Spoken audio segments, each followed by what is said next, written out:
ஏக இறைவனின் சாந்தியும் சமாதானமும் உண்டாகுவதாக.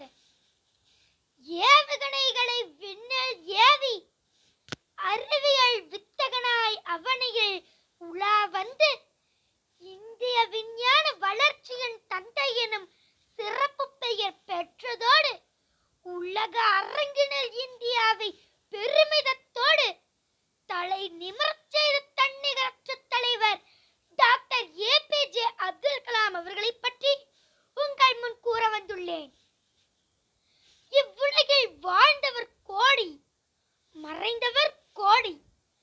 மக்களின் மனதில் நிற்பவர் யார் என்ற வினாக்களுக்கு விடையாக வந்தவர்தான் இளைஞர்களின் எழுச்சி நாயகன் டாக்டர் ஆகுல் பக்கீர் ஜைனுல் ஆப்தீன் அப்துல் கலாம் ஐயா என்றால் அது மிகையாகாது. நீ உன் மீது நம்பிக்கை வைத்தால் நதி மீதும் நடக்கலாம், விண்ணில் பறக்கலாம், எம்பி குதித்தால் விண்ணிலவுக்கே முத்தம் தந்து விடலாம் என்று இளைஞர்களிடையே தன்னம்பிக்கை உணர்வை ஊட்டியவர் நம் பார் போற்றும் நாயகன். சுடர் மிக அறிவுடன் என்னை படைத்து விட்டாய், வல்லமை தாராயோ இந்த மாநிலம் பயனுற வாழ்வதற்கே என்று எழுதிய பாரதி பேனாவில் மெய்ப்போட்டு எழுதுவதற்கு பதிலாக மெய்ப்போட்டு எழுதிவிட்டார். பாரதியின் இவ்வரிகளுக்கு இணங்க வீடு வீடாக பேப்பர் போட்டு படித்தாரே டாக்டர் ஏபிஜே அப்துல் கலாம் ஐயா. SLV-3 ராக்கெட் கண்டுபிடித்த பொழுது 63 நாட்களுக்குள் தன் தந்தையை இழந்தார், தாயை இழந்தார், தன் சகோதரியையும் இழந்தார். அதன் பிறகும் யோசித்தார், இது எனக்கான தனி மனித சோர்வு, இந்த தேசத்திற்கு நான் என்ன தரப்போகிறேன் என்று 47 மணி நேரமும் இடைவிடாமல் யோசித்ததின் விளைவுதான் SLV-3 ராக்கெட்.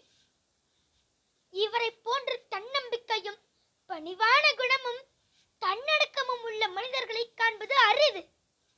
இன்று உலக தலைவர்களே வியந்துள்ளனர். ஆம் நண்பர்களே, அக்னி சிறகிவர். விடியலுக்கே விழி கூச வைக்கும் வெளிச்சம் இவர். அலை எடுக்கும் ராமேஸ்வரம் ஆய்ந்தெடுக்கும் உச்சம் இவர்.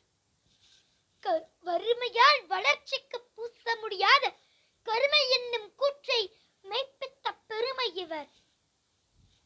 நாட்டின் முதல் குடிமகன் பொறுப்பு வகித்த முதல் குரல் மகன், ஆம் நம் திருக்குறள் மகன். அறம் என்பதன் பொருள் உணர்த்த நமக்கு தரமான இவரே வரமான உதாரணம் என்பதில் சிறிதளவும் ஐயமில்லை. ஆகாயத்தில் விண்கலம் பயிரிட்ட விண்ணின் விவசாயி, படிப்பில் உச்சம் தட்ட பத்மபூஷன், பத்ம விபூஷன், பாரத ரத்னா போன்ற விருதுகளை பெற்ற பார் போற்றும்